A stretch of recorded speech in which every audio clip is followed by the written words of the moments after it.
Top Russian military commanders are in Belarus today to oversee military drills near the Ukrainian border. Now, according to the Washington Post, the training exercises are the largest Russia has ever conducted in Belarus.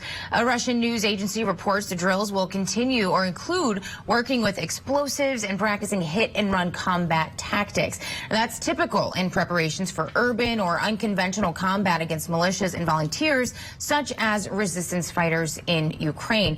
Meanwhile, U.S. troops are preparing to help thousands of American citizens evacuate Ukraine in the event of a Russian invasion. Military affairs correspondent Therese Garnier reports on what these evacuations could look like. Good morning, Therese. Good morning, Alex. There are roughly 30,000 Americans in Ukraine, and the White House is urging them to get out as quickly as possible. We're encouraging American citizens to do is depart now. Obviously, there hasn't been an invasion, and we don't know that there has been a decision to invade. Obviously, we have a range of diplomatic presences, not only in Ukraine, but in neighboring countries that are always available for U.S. citizens should they need assistance.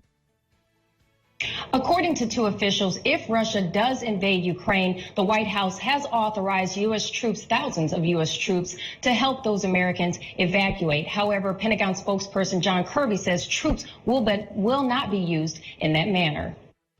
There's no active planning going on for what we would call a non-combatant evacuation inside Ukraine. There's no design to do that right now. There is plenty of time for Americans that are living in Ukraine to leave Ukraine, and certainly the State Department has been clear they don't want Americans to go to Ukraine now. The president himself has said, you know, if you're in Ukraine, you should think about leaving, and there's plenty of ways and vehicles and transportation opportunities available for you to do that safely right now.